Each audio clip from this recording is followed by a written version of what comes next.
अलीगढ़ में 462 करोड़ रुपए की 50 विकास परियोजनाओं के लोकार्पण एवं शिलान्यास कार्यक्रम को संबोधित करते हुए उत्तर प्रदेश के मुख्यमंत्री योगी आदित्यनाथ ने लखनऊ अग्निकांड में कई बच्चों की मौत पर गहरा शोक व्यक्त किया।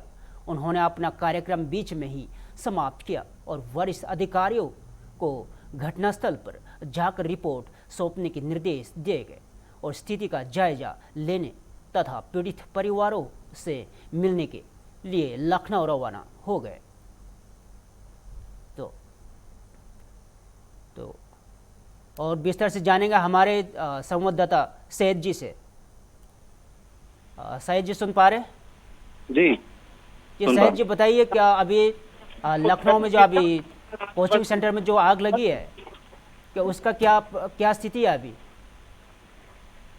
जी बिल्कुल, देखिए ये लखनऊ का अलीगंज इलाका है, जहां पर एक 3 फ्लोर की बिल्डिंग थी, जिसके नीचे एक पेट शॉप थी और उसके ऊपर एक लाइब्रेरी थी और उसके ऊपर एक आर्ट सेंटर था और उसी बिल्डिंग में ये आग लग गई है। बताया जा रहा है कि जिस दौरान अचानक से ये पेट शॉप में आग लगी, उस वक्त उस लाइब्रेरी के अंदर 24 से ज्यादा बच्चे मौजूद थे, जिनमें से एक एक करके बच्चों को बाहर निकाला गया और अभी तक 17 बच्चों को बाहर निकाला जा चुका है, जिनमें 14 बच्चों की मौत की पुष्टि खुद डिप्टी सीएम ब्रजेश पाठक ने करी है और तमाम आला अधिकारियों के साथ यहाँ पे वो घंटे भर से ज्यादा समय बिता चुके हैं, मौजूद हैं और खुद स्थिति का जायजा ले रहे हैं। जिस तरीके से इससे पहले दिल्ली में भी एक दर्दनीय घटना हुई थी, जिसमें 23 बच्चों ने आग में झुलस करके अपनी जान गंवा दी थी। उसके बाद अब देश की सबसे बड़ी घटना है ये, जिसमें 14 बच्चों ने आग में झुलस करके अपनी जान गंवाई है। फिलहाल मुख्यमंत्री योगी आदित्यनाथ ने मामले का संज्ञान लिया है और खुद प्रधानमंत्री नरेंद्र मोदी ने भी ट्वीट करके ये कहा है कि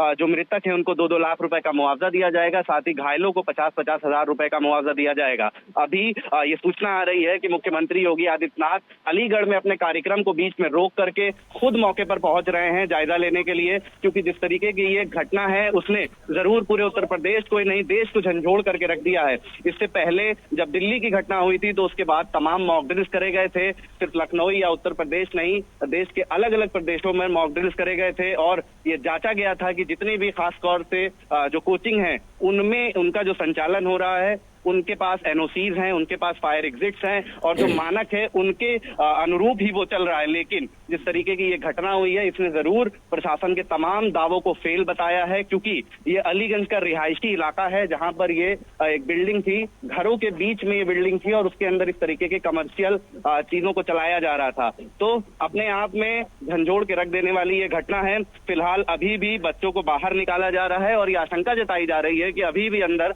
10 से ज्यादा लोग फंसे हो सकते हैं। हालांकि 14 लोगों की मौत की पुष्टि खुद डिप्टी सीएम ब्रजेश पाठक ने करी है और ये अनुमान लगाया जा रहा है कि अभी भी इसके अंदर काफी और भी बच्चे हो सकते हैं। मौके पर खुद मुख्यमंत्री योगी आदित्यनाथ के भी आने के संकेत मिले हैं। मुख्यमंत्री योगी आदित्यनाथ ने भी संज्ञान लिया है और यहाँ पर आ रहे हैं अपने कार्यक्रम को बीच में रोक करके। तो अब देखने वाली बात होगी कि इस आग लगने का जो कारण है उनका कब तक पता लग पाता है और आखिर इसके पीछे किसकी गलती है और किन विभागों की मिली भगत से ये कमर्शियल बिल्डिंग के अंदर ये आवासीय इलाके में इन तमाम चीजों का संचालन हो रहा था। तो अपने आप में इन सभी सवालों के बीच में ये घटना है। अब देखना होगा कि आखिर इसमें क्या कुछ निकल करके सामने आता है। जी अच्छा जी, आपने बताया कि अभी आग लगने के कारण अभी पता नहीं लगा पाए, तो क्या इसमें क्या किसके लापरवाही हो सकता है कि यहाँ कोई कानून का लापरवाही या कोई कोचिंग वाले का, क्या कुछ बता सकते हैं आप क्या?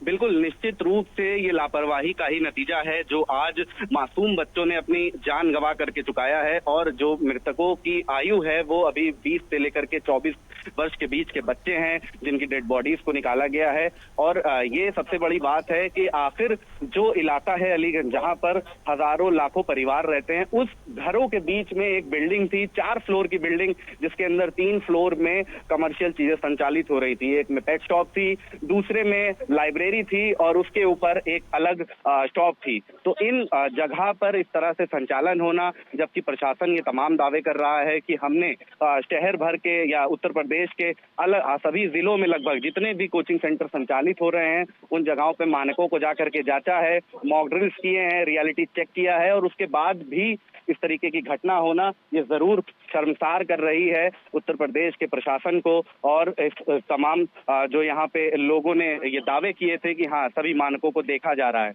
तो अभी फिलहाल ये कहा जा सकता है कि इसमें लापरवाही किसकी है, इसका जरूर जांच करी जाएगी, और डिप्टी सीएम ब्रजेश पाठक ने भी आश्वासन दिया है कि कड़ी कार्रवाई होगी जो भी इन चीजों में संलिप्त पाया जाएगा। हालांकि एनओसीज को भी चेक किया जा रहा है कि क्या इनके पास फायर की एनओसी थी, क्या इनके पास लाइट की एनओसी थी, और अगर लखनऊ विकास प्राधिकरण से इनका किस तरीके का मानचित्र अप्रूव था, और उसके बाद कैसे इसके अंदर ये संचालन हो रहा था।